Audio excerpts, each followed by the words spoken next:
নমস্কাৰ, আপোনাক সকলোকে স্বাগতম জনাইছোঁ অসম ফিচাৰ ইউটিউব চেনেললৈ। আশা কৰোঁ আপোনাৰ সকলোৰে খবৰ ভাল। তো Srimanta Sankardev university of health ছায়েন্সৰ জিএনএম নাৰ্ছিং অৰ্থাৎ ডিএইচএছৰ জিএনএম নাৰ্ছিঙৰ 5 ৰাউণ্ড কাউন্সেলিঙৰ নটিফিকেশ্যনখন মুকলি হৈ গ'ল। তো এই ভিডিঅ'টোত আজি আমি এছএছৰ জিএনএমৰ 5 ৰাউণ্ড কাউন্সেলিঙৰ নটিচৰ কথা আলোচনা কৰিম। তো যদি আপোনালোকৰ চেনেলত প্ৰথমবাৰৰ বাবে আহিছে তেতিয়াহ'লে ছাবস্ক্ৰাইব কৰি কাষত থকা বেল আইকনটো অন কৰি থৈ দিব আৰু আমাৰ হোৱাটছআপ আৰু টেলিগ্ৰাম গ্ৰুপত জইন হৈ ল'ব, লিংক ডেছক্ৰিপশ্যনত দিয়া আছে। তো আপোনালোকৰ কিবা সুধিব লগা থাকিলে মোক ডাইৰেক্টলি ইনষ্টাগ্ৰামত থ্ৰুদি সুধিব পাৰিব, তাৰ লিংকো ডেছক্ৰিপশ্যনত দিয়া আছে। তো ইয়াৰে নটিফিকেশ্যনখন ডাউনলোড দিবৰ কাৰণে ডেছক্ৰিপশ্যনত লিংক দিয়া আছে। আপোনালোকে আমাৰ ৱেবছাইট eduhomeplus.com ভিজিট কৰিব পাৰিব, তাত পাই যাব। তো ডেছক্ৰিপশ্যন বা কমেণ্ট বক্সত দিয়া থকা লিংকত ক্লিক কৰাৰ পিছত এনেকুৱা ধৰণে ইণ্টাৰফেচ দেখিবলৈ পাব। তো ইয়াতে আপোনালোকে ডিটেইলছখিনি চাই ল'ব পাৰিব। তো ফাৰ্ষ্ট ইয়াৰ জিএনএম নাৰ্ছিঙৰ কাৰণে হয়, course name GNM, admission year first year 2025-26 ছিজনৰ কাৰণে এইটো 5 ৰাউণ্ড কাউন্সেলিং হয়। কাউন্সেলিংটো কোনে কণ্ডাক্ট কৰিব? DHS, director of health ছাৰ্ভিচে। তো ইয়াৰে এক্সামটো কণ্ডাক্ট কৰিছিল এছএছএ। অফলাইন হ'ব। কাউন্সেলিং ডেটটো হৈছে 28 জানুৱাৰী 2026। তো আপোনালোকে ডিএইচএছ অফিচত যাব লাগিব। টোটেল চিট আছে 50টা। তো নটিফিকেশ্যনখন ডাউনলোড দিবৰ কাৰণে তলৰ ফালে স্ক্ৰল ডাউন কৰিব লাগিব। তো স্ক্ৰল ডাউন কৰাৰ পিছত ইয়াতে কুইক লিংক ছেকশ্যন এটা হ'ব। কুইক লিংক ছেকশ্যনটো মানে অফিচিয়েল নটিফিকেশ্যন বুলি এটা লিংক দেখিবলৈ পাইছে। তো ক্লিক কৰাৰ পিছত অফিচিয়েল নটিফিকেশ্যনখন ডাউনলোড কৰিব পাৰিব। তো এতিয়া আমি অফিচিয়েল নটিফিকেশ্যনৰ পৰা ডিটেইলছখিনি চাই লওঁ।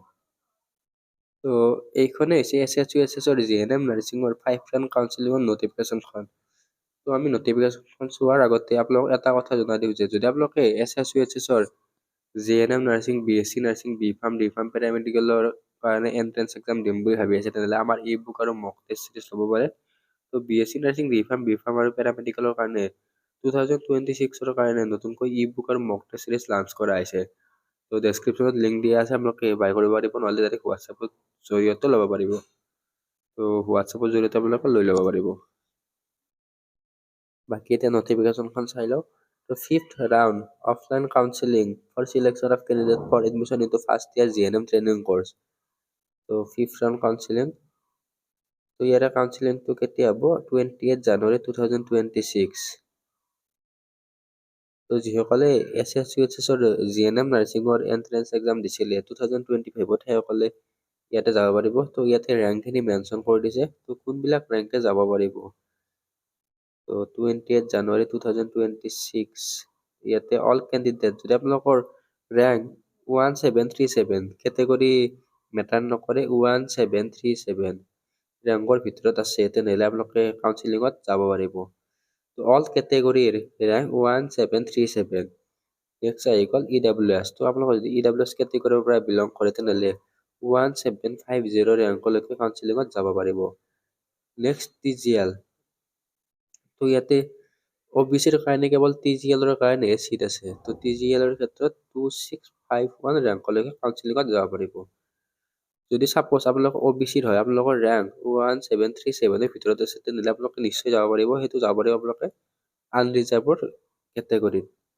কিন্তু 1737ৰ পিছত হ'লে আপোনালোকে TGL হ'লে যাব পাৰিব, নৰ্মেল OBCখিনি যাব নোৱাৰে। নেক্সট ST প্লেনৰ ক্ষেত্ৰত 1791 ৰেংকলৈকে কাউন্সেলিঙত যাব পাৰিব। নেক্সট ST হিলছৰ ক্ষেত্ৰত 2267, তো 2267 ৰেংকলৈকে কাউন্সেলিঙত যাব পাৰিব। তো এইখিনি হৈছে কাউন্সেলিঙৰ ৰেংক। তো এইখিনি ৰেংকৰ ভিতৰত থকা ষ্টুডেণ্টখিনি 5 ৰাউণ্ড কাউন্সেলিঙত যাব পাৰিব। তো এতিয়া চিট কিমানটা খালী আছে? তো টোটেল চিট খালী আছে 50টা। তো 5 ৰাউণ্ড কাউন্সেলিঙত 50টা চিট খালী আছে। তো কেটেগৰী ৱাইজ কিমান আছে? আনৰিজাৰ্ভৰ কাৰণে 38টা আছে। তাৰপিছত EWSৰ কাৰণে 2টা, OBCৰ কাৰণে 6টা। এই 6টা কেৱল TGL, XTGL। ST প্লেনৰ কাৰণে 2টা আৰু ST হিলছৰ কাৰণে 2টা। তো চিটবিলাক ৰেংক ৱাইজ আৰু কেটেগৰী ৱাইজ দিয়া হ'ব। নেক্সট কাউন্সেলিং ক'ত হ'ব? কাউন্সেলিংটো হ'ব conference hall, office of the director of health service অৰ্থাৎ DHS, আছাম, হেঙেৰাবাৰী, গুৱাহাটী 36। তো ৰাতিপুৱা 9:30ৰ পৰা কাউন্সেলিংটো হ'ব। আৰু দিয়া আছে ইয়াতে যিবিলাক কেণ্ডিডেটে first, second, third, fourth round কাউন্সেলিঙত চিট পাইছে, তো তেওঁলোকে 5 ৰাউণ্ড কাউন্সেলিংটো নকৰিলেও হ'ব। নেক্সট ইয়াতে ডকুমেণ্টৰ কথা দিয়া আছে, কি ডকুমেণ্ট লাগিব। তো ডকুমেণ্টৰ ক্ষেত্ৰত আপোনালোকৰ মেট্ৰিক আৰু হায়াৰ ছেকেণ্ডাৰীৰ মাৰ্কশ্বিট, পাছ চাৰ্টিফিকেটখিনি লাগিব। নেক্সট মেট্ৰিকৰ এডমিট কাৰ্ড লাগিব, নেক্সট কাষ্ট চাৰ্টিফিকেট লাগিব, তাৰপিছত যদি আপোনালোক EWS কেটেগৰীৰ হয় EWS চাৰ্টিফিকেট লাগিব, নেক্সট PRC খন লাগিব, তো PRC খন কম্পালচৰি হয়। তাৰপিছত পাছপৰ্ট চাইজ ফটো লাগিব, আৰু আপোনালোকৰ SSUHS GNMৰ এন্ট্ৰেন্স এক্সামৰ স্ক'ৰ কাৰ্ড আৰু এডমিট কাৰ্ডখন লাগিব। তো এই ডকুমেণ্টখিনি আপোনালোকৰ অৰিজিনেলো লাগিব আৰু জেৰক্স লাগিব।